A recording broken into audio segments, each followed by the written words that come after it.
ओम नमो धर्माय महते नमो कृष्णाय वेधसि ब्राह्मणेभ्यो नमस्कृत्य धर्मन बक्षी सनातनम।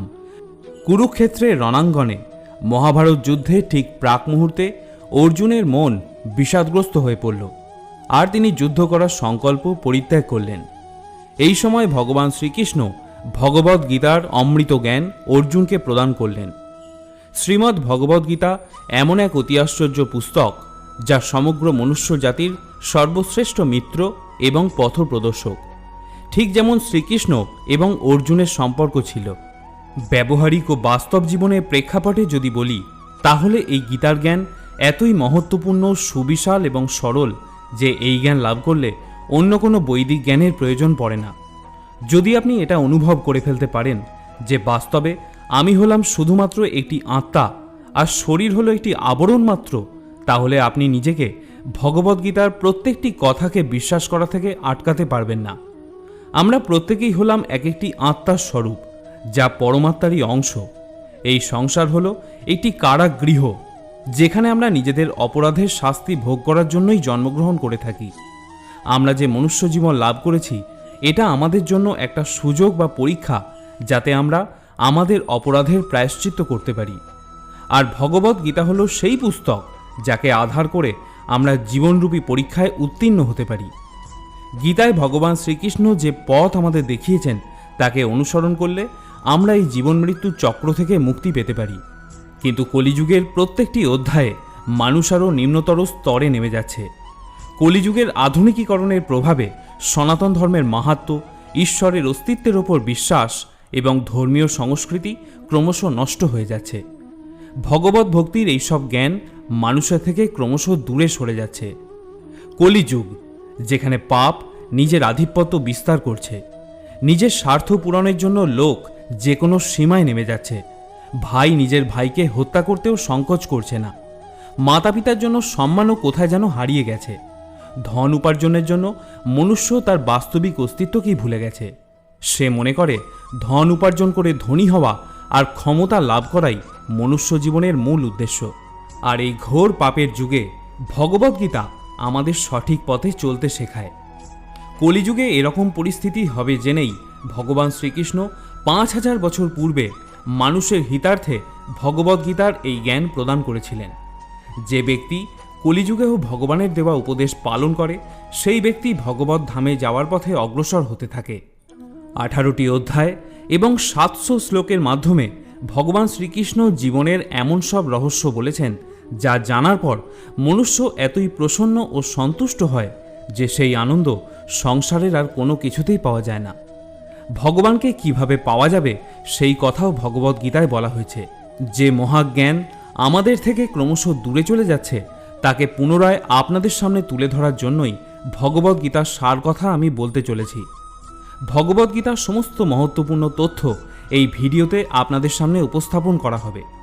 যদি এই পুস্তককে আপনি সর্বতোভাবে জানতে চান, তাহলে ভিডিওটি সম্পূর্ণ দেখুন। আত্মা এবং পরমাত্মার সম্পর্ক কী? জীবনের মূল উদ্দেশ্য কী? মানুষ সংসারে কেন জন্মগ্রহণ করল? এমন কি আছে ভগবদ্গীতায় যা মানুষকে ভগবানের সাথে সংযোগ করিয়ে দেয় এবং জীবন ও মৃত্যু চক্র থেকে মুক্তি প্রদান করে থাকে? আসুন জেনে নেব এই ভিডিওর মাধ্যমে। ভগবদ্গীতার অন্তিম শ্লোকে সঞ্জয় বললেন, यत्र योगेश्वरो कृष्ण यत्र पार्थ धनुर्धर तत्र श्रीर्विजयो भूति ধ্রুবা নীতির মতির মামা। যেখানে ভগবান শ্রীকৃষ্ণ এবং গান্ডীবধারী অর্জুন আছেন, সেই স্থানে শ্রী, বিভূতি, বিজয় আর নীতি বিরাজ করে। মহাভারতে যখন শ্রীকৃষ্ণ অর্জুনকে ধর্মশিক্ষা দিতে গিয়ে নিজের ভাইদেরই হত্যা করতে বললেন, তখন অর্জুন কিংকর্তব্য বিমূঢ় হয়ে গেলেন এবং তিনি যুদ্ধ করবেন না বলে স্থির করলেন। তিনি বললেন, আমার প্রাণের চেয়ে প্রিয় ভাই, আত্মীয়, পরিজনদের আমি কিভাবে হত্যা করব? তখন ভগবান শ্রীকৃষ্ণ জীবনের বাস্তবিকতা এবং ধর্মের সঠিক অর্থ তাকে বোঝালেন এবং অর্জুনকে নিজের বাস্তব রূপ দেখালেন। সেই মহাবিশ্বরূপ দেখে অর্জুনের জ্ঞানচক্ষু খুলে গেল এবং তিনি ভগবান শ্রীকৃষ্ণকে বললেন, হে পরমতপ যোগী, আমি কিভাবে তোমাকে চিন্তা করব? তোমাকে কিভাবে জানতে পারবো? আমি তোমাকে কোন রূপে স্মরণ করব? তখন শ্রীকৃষ্ণ তার সবথেকে মুখ্য বৈভব রূপের বর্ণনা করলেন। ভগবান বললেন, হে সখা অর্জুন, আমি সমস্ত জীবের হৃদয়ে বিরাজমান পরমাত্মা স্বরূপ। আমি সমগ্র জীবজগতের আদি, মধ্য এবং অন্ত। দেবতারা বা মহর্ষিরাও আমার উৎপত্তি অবগত হতে পারে না, কেননা সর্বতভাবে আমি দেবতা এবং মহর্ষিদের আদি কারণ। যিনি আমাকে জন্মরহিত, অনাদি এবং সমস্ত গ্রহলোকের মহেশ্বর বলে জানেন, তিনিই কেবল মানুষদের মধ্যে মোহশূন্য হয়ে সমস্ত পাপ থেকে মুক্ত হন।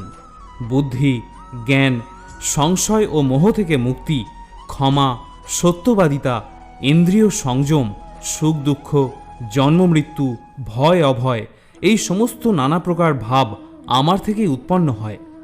সপ্ত মহর্ষি, তাদের পূর্বজাত সনকাদি 4 কুমার এবং 14 মনু সকলেই আমার মন থেকে উৎপন্ন হয়ে আমা হতেই জন্মগ্রহণ করেছে, এবং এই জগতের স্থাবর জঙ্গম আদি সমস্ত প্রজা তারাই সৃষ্টি করেছেন। যিনি আমার এই বিভূতি ও যোগ যথার্থ রূপে জানেন, তিনি অবিচলিতভাবে ভক্তি যোগে যুক্ত হয়ে যান, সেই বিষয়ে কোনো সন্দেহ নাই। আমি জড় ও চেতন জগতের সব কিছুর উৎস, সব কিছু আমার থেকেই প্রবর্তিত হয়। সেই তত্ত্ব অবগত হয়ে পণ্ডিতগণ শুদ্ধ ভক্তি সহকারে আমার ভজনা করে থাকেন। যাদের চিত্ত ও প্রাণ সম্পূর্ণরূপে আমাতেই সমর্পিত, তারা পরস্পরের মধ্যে আমার কথা সর্বদাই আলোচনা করে এবং আমার সম্বন্ধে পরস্পরকে বুঝিয়ে পরম সন্তোষ এবং অপ্রাকৃত আনন্দ লাভ করে থাকেন। হে অর্জুন, আমার দ্বারাই এই সমগ্র জগতে সৃষ্টি হয়েছে। সৃষ্টির পূর্বেও আমি ছিলাম এবং সব কিছু ধ্বংস হয়ে যাওয়ার পরেও আমি থাকব। আমার মধ্যেই সব কিছু অবস্থান করে আছে এবং আমিও সব কিছুর মধ্যেই অবস্থান করে আছি। তুমি যা কিছু দেখতে পারো, স্পর্শ করতে পারো, স্বাদ গ্রহণ করতে পারো, শুনতে পারো, সেই সবই আমি। এই নদী, পাহাড়, সূর্য, গ্রহ নক্ষত্র, চাঁদ তারা সব আমি সৃষ্টি করেছি। আমি ভগবান, শয়তান, রাক্ষস এবং মনুষ্যকেও সৃষ্টি করেছি। হে কৌন্তেয়, আমি জলের রস, চন্দ্র সূর্যের জ্যোতি, 4 বেদের ওমকার, আকাশের শব্দ এবং মনুষ্যের মধ্যে পুরুষাকার রূপে বিরাজ করে থাকি। সর্বভূতের হৃদয়স্থিত সকল জীবের পরমাত্মা আমি এবং সর্বভূতের আদি, মধ্য এবং অন্তও আমি। আমি সর্বব্যাপী, সব কিছুর মধ্যেই আমি আছি। সবের মধ্যে শুধু আমি এবং আমিই আছি। আমি ব্রহ্মা হয়ে সব কিছু সৃষ্টি করি এবং রুদ্র হয়ে সব কিছু ধ্বংসও করি। আমি এভাবেই সৃষ্টি ও ধ্বংস করতে থাকি, যাতে মনুষ্য এই জন্মমৃত্যু চক্র থেকে মুক্ত হতে তৎপর হয় এবং আত্মা পুনরায় পরমাত্মায় অর্থাৎ আমাতেই বিলীন হতে পারে। হে অর্জুন, সত্য, তম এবং রজ এই 3 গুণ আমার থেকে উৎপন্ন হয়েছে। আমি নিজে এই 3 গুণের প্রভাব থেকে মুক্ত হলেও আমি এই 3 গুণের অতীত। এই ত্রিগুণের প্রভাবে এই সমস্ত জগতের প্রাণীসমূহ মোহিত হয়ে আছে। তাই এই ত্রিগুণের অতীত অবিনাশী আমাকে তারা জানতে পারে না, কারণ আমার অতি অদ্ভুত এই ত্রিগুণাত্মিকা মায়া অত্যন্ত দুস্তর। কিন্তু যারা কেবল নিরন্তর আমার ভজনা করে, তারা এই দুস্তর মায়া উত্তীর্ণ হতে পারেন, অর্থাৎ সংসারের দুঃখ কষ্ট থেকে মুক্ত হন। আমি জন্মরহিত অবিনাশী স্বরূপ এবং সর্বভূতের ঈশ্বর হওয়া সত্ত্বেও নিজ প্রকৃতিকে অধীন করি স্বীয় যোগমায়া দ্বারা নিজেকে সাকার রূপে সৃষ্টি করি এবং জগৎকে উদ্ধার করার জন্য জনসমক্ষে প্রকট হই। যদি আমরা শ্রীকৃষ্ণ কথিত শ্রীমদ্ ভগবদ্গীতাকে বিশ্লেষণ করি, তাহলে আমরা বুঝতে পারব শ্রীমদ্ ভগবদ্গীতার মূল সার কথা হল 3টি। প্রথম হল সকল কর্মকে ঈশ্বরের চরণে সমর্পণ, দ্বিতীয় হল ফলের আকাঙ্ক্ষা বর্জন এবং তৃতীয় হল কর্তৃত্ব অভিমান ত্যাগ। আত্মনিবেদনেই গীতার আরম্ভ এবং আত্মসমর্পণেই গীতার সমাপ্তি। শ্রীকৃষ্ণ অর্জুনকে বলছেন, তুমি যা কিছু এই সংসারে ব্যাপ্ত দেখতে পাও, এই বিরাট বিপুল ব্রহ্মাণ্ড আমার একটা অংশ মাত্র। আমি সমস্ত সৃষ্টির জনক বীজ। কোনো চর বা অচর প্রাণী আমাকে ছাড়া থাকতে পারে না। সমগ্র ঐশ্বর্য, সৌন্দর্য তথা প্রকৃতির সমস্ত সৃষ্টি আমার তেজের স্ফুলিঙ্গ থেকেই তৈরি হয়। আমি সমগ্র ব্রহ্মাণ্ডকে আমার একটা ক্ষুদ্র অংশ দ্বারা ব্যাপ্ত হয়ে একে ধারণ করে থাকি।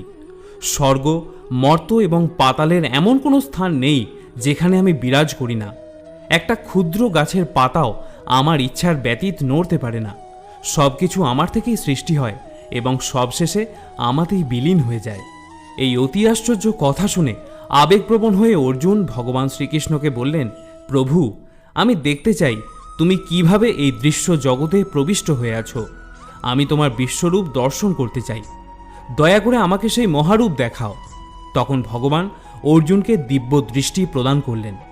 অর্জুন তখন বিশ্বরূপে অসংখ্য মুখ, অসংখ্য চোখ এবং অনেক অত্যাশ্চর্য বস্তু দেখতে পেলেন।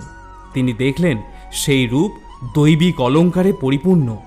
অনেক দৈবিক অস্ত্র তিনি দেখতে পেলেন। ভগবানের এই স্বরূপ চকিত করে দেওয়া, তেজময়, অসীম এবং সর্বব্যাপ্ত ছিল। এইভাবে অর্জুন ভগবানের এই বিশ্বরূপে এক জায়গাতেই হাজার হাজার ভাগে বিভক্ত বিশাল ব্রহ্মাণ্ডের অনন্ত আশ্চর্য রূপ দেখলেন। অর্জুন হাত জোর করে প্রার্থনা করলেন আর বললেন, আমি আপনার শরীরে সমস্ত দেবতা, অসুর, গন্ধর্ব এবং অন্যান্য বিবিধ জীবদের একসাথে দেখতে পাচ্ছি। আমি পদ্মফুলের উপর বিরাজমান ব্রহ্মা, মহেশ্বর, অন্যান্য ঋষি এবং ভয়ঙ্কর দিব্য সর্পদের দেখতে পাচ্ছি। আমি তোমার শরীরে অগুন্তি অসংখ্য হাত, পা, মুখ এবং চোখ দেখতে পাচ্ছি। আপনার আদি, মধ্য এবং অন্ত দেখা যায় না। আপনি এই ব্রহ্মাণ্ডের পরম আধার। আপনি অব্যয় তথা পুরাণ পুরুষ। আপনি সনাতন ধর্মের পালনকর্তা। আপনার মহিমা অনন্ত। আপনার পূজা পদ্ধতি অসংখ্য। আপনার দুই চোখে আমি তেজোদ্দীপ্ত সূর্য এবং চন্দ্রকে দেখতে পাচ্ছি। আমি আপনার মুখ থেকে নির্গত তেজোদ্দীপ্ত স্ফুলিঙ্গে সমগ্র ব্রহ্মাণ্ডকে যেন প্রজ্বলিত হতে দেখছি। ভগবান শ্রীকৃষ্ণ বলেন, যদি তুমি আমাকে লাভ করতে চাও তাহলে এই জীবনকে আমার প্রতি ভক্তিতে ব্যবহার করো। আমার ভক্তি শরীর দিয়ে নয়, বরং তোমার ভিতরে থাকা আত্মার মাধ্যমেই করতে পারবে। যেমন শরীরকে তরতাজা রাখতে খাদ্যের প্রয়োজন হয়, সেরকমই আত্মাকে তরতাজা ও পবিত্র রাখতে আমার প্রতি ভক্তির প্রয়োজন হয়। যতক্ষণ তোমার মধ্যে এই ভ্রান্ত ধারণা থাকবে যে তুমি একটা শরীর, ততক্ষণ তুমি আমাকে লাভ করতে পারবে না। যখন তোমার এই জ্ঞান লাভ হবে যে তুমি শরীর নয়, আত্মা, তখন তুমি আমার দ্বারা প্রদেয় এই জ্ঞান অর্জন করার এবং আমার প্রতি ভক্তিযুক্ত হওয়ার যোগ্য হয়ে উঠবে। প্রিয় শ্রোতা বন্ধুরা, ভগবদ্গীতার আজকের পর্বের এই আলোচনা আপনার কেমন লাগলো তা অবশ্যই আমাকে কমেন্ট করে জানাতে ভুলবেন না। সনাতন ধর্মকে আরও বেশি বেশি করে প্রচারের নিমিত্ত এই ভিডিওটি আপনার আপনজনদের সাথেও শেয়ার করুন। সকলে ভালো থাকুন, সুস্থ থাকুন। আবার দেখা হবে পরের পর্বের ভিডিওতে। জয় শ্রীকৃষ্ণ।